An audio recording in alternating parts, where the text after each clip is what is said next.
Guides video. My name is Irene and I'll be your host. We're going to cover 10 powerful champions that take absolutely no skill. Just because a champion is easy doesn't mean they're bad though. A lot of us play to win rather than to style. As always, we're here to help you guys out. But real quick, do me a favor and help me out and answer our question of the day. Let's talk about the opposite of this video's topic. What champions, in spite of being difficult to play, just aren't very good? Let us know in the comments below. By the way, I want you to also check out proguides.com. We've got a ton of courses and resources on there. If you're serious about getting better this season, you need to take a look. Also, we have a bunch of challenger coaches there who are great at what they do. They'll help you with anything from macro play to simply learning a new champion. With that said though, let's get started with the video. Let's begin with the top lane. Our very first pick is Garen. Everyone knows Garen is one of the league's simplest champions, and they're not wrong to think so. He doesn't have any gimmicks. He runs at you and spins on you. He's also one of League's most beginner-friendly champions because of his low price point at 450 blue essence. A lot of players pick him up pretty early because of this. In the past, players dropped him because he just didn't cut it as a pick, but for the last several months, Garen has been an excellent top lane pick. It all started when he received a major change that allowed his E to rack up some Conqueror stacks. Garen is one of the few champions in the game that can silence his opponents. Silences are a debuff that situationally may be the strongest in the game. While there are times they may be mediocre or underwhelming, against certain characters, silences are the single strongest answer that exists in the game. The reason for that is, although the silence doesn't crowd control you, the duration of most silences in the game are longer, and that's where the power budget goes, into duration instead of effect like immobilizing or rooting or snaring.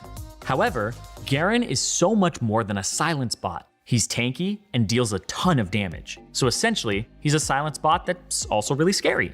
A lot of the time, players will say stuff like, stop focusing the tank, and yet you can't really do that with Garen. If you ignore him, you will die. Garen's win rates have been phenomenal, and he currently holds a 53% win rate in gold. Our next top lane pick is Maokai. With the recent buffs to Sunfire cape, he's beginning to make a resurgence in play on Summoner's Rift. If you're a League veteran, you're very aware of the times where Maokai was easily the strongest top laner in the game.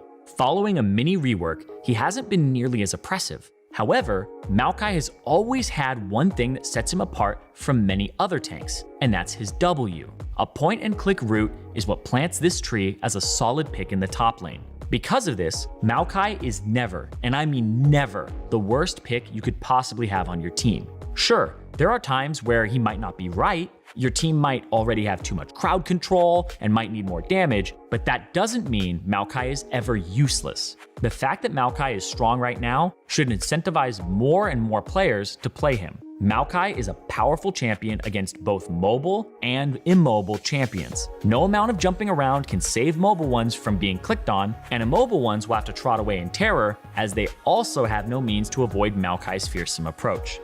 We're going to throw those builds on screen one more time, so take a quick last look guys as we head into the jungle now. First up in the jungle is Warwick. Just like Garen, his low price point makes him a go-to pick for many newer players. However, he's also one of the strongest junglers in the game right now. The only ability you need to aim with him is his ultimate. However, you can make this even easier to land by using his E's crowd control first. What makes Warwick so good is the fact that he can stay healthy in the jungle, outduel a lot of opponents, and can snowball extremely hard. His Blood Scent is also a great tool, as it'll allow him to deduce his enemy's whereabouts and also traverse the map more quickly when he wants to make a play somewhere. Warwick is a very easy champion to play, and there aren't really any hard mechanics you have to practice. Your Q is a targeted ability, his W basically acts on its own, and his E is no challenge to land. And his ultimate is a linear ability that only hits champions, making it one of the easier skill shots to land. And take note of his build. You're going to stock up on tons of health alongside Cinderhulk. The bonus health is going to eventually funnel into Titanic Hydra, allowing Warwick to deal a ton of damage, while also being quite tanky. Once the buffs to Blade of the Ruined King go through, you'll likely want to throw that in there somewhere. Speaking of champions with no skill shots, we got Trundle. This guy actually has no abilities you need to land. Sure, his pillar might take some skill to be used to its full potential, but for the most part, he functions fine without much practice. Let's be real, most of us aren't going to be stopping Blitzcrank hooks with Trundle's Pillar anyway. And I'm willing to bet a lot of players didn't even know you could do that. With the rise of tanks, Trundle is finally able to find his footing again as one of their best counters. Trundle deals a ton of damage, and he's a juggernaut whose role is to keep the tanks in check. That doesn't mean you can underestimate him, however. Aside from his E, all of Trundle's abilities are focused purely on combat. His Q resets his basic attack and steals AD, his W provides a ton of movement speed and attack speed, while his ultimate steals defensive stats from his target.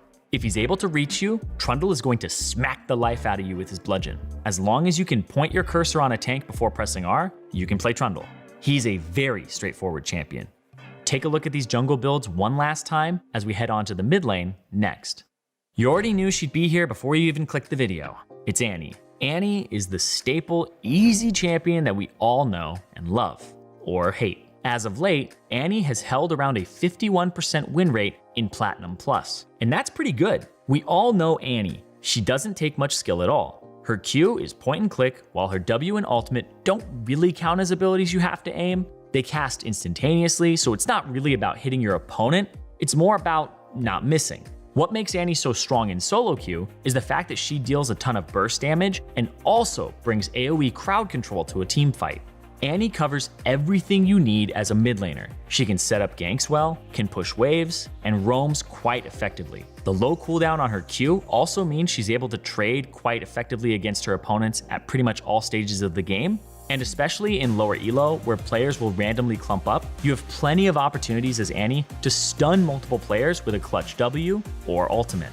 Next up is Kassadin. Kassadin, in spite of being one of the scariest late game champions in the game, is actually not that difficult to play. Your goal is to farm up and eventually transition into being a late game monster. The most challenging thing you'll have to do with him is try to scout out what you're laning versus. Picking him into AD champions with a ton of kill pressure is pretty suboptimal. This is because he's mostly geared towards playing its AP champions and actually has really low starting armor. As long as you're locking him in against AP champions or ones you can safely farm against, Kassadin isn't hard to play. His Q allows him to trade while also shielding himself from his opponent's damage. Slowly, he'll be able to whittle his opponents down and have the opportunity to free farm. After level 6, he's also extremely safe when it comes to getting ganked. All you need to know is that you have to avoid dying early on. Manage that, and you're going to have a really easy time playing Kassadin. Kassadin is extremely mobile, meaning that you can chase or run away from your opponents with relative ease. And again, like Annie, he doesn't really have any skill shots you need to land. It's pretty difficult to miss his E and ultimate, but even if you do, a lot of his damage comes from his Q and W anyway. Here are those mid lane builds, check them out one more time as we head into the bottom lane next.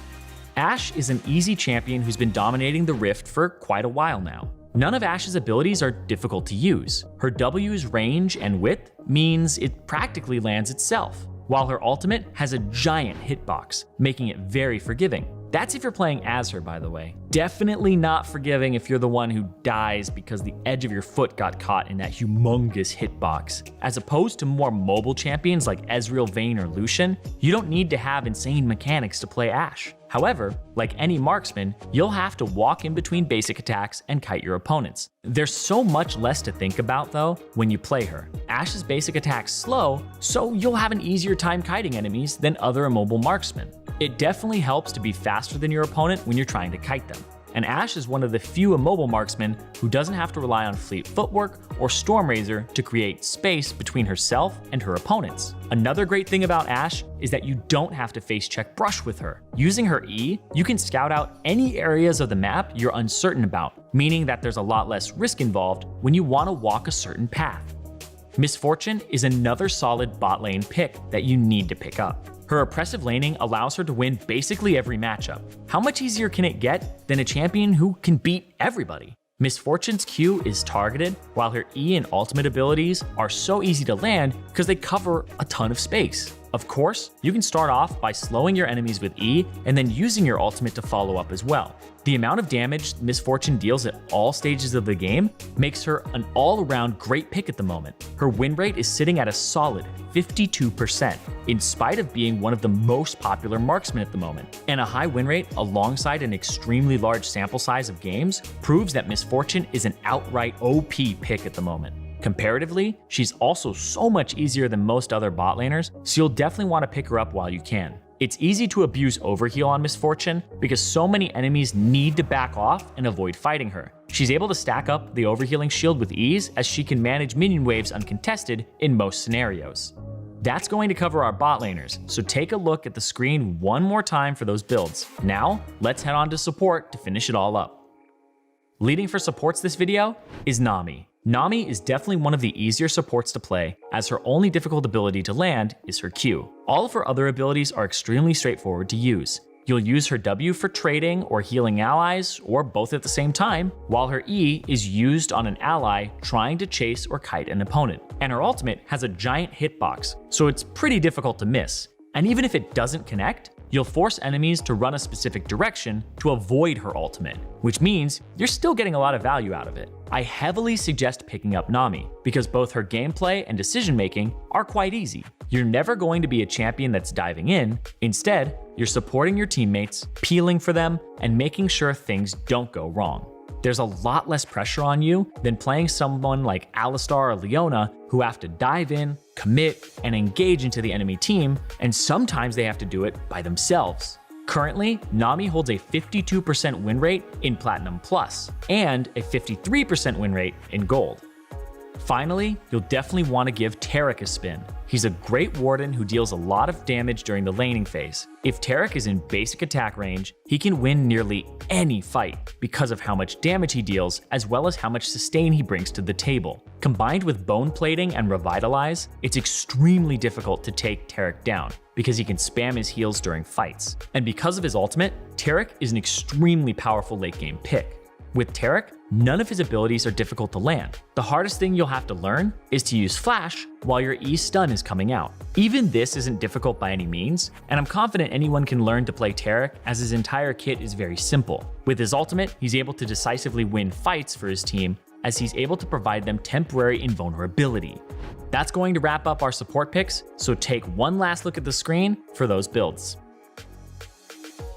Oh wow, that was really cool, but that's going to conclude this video. Thanks for watching, guys. Make sure that if you haven't already, you check out ProGuides.com, as well as subscribe to our YouTube channel. We're always uploading new content focused on improving your gameplay. Also, make sure to leave any feedback you guys have in the comments down below. Until next time, best of luck on the Rift Summoners.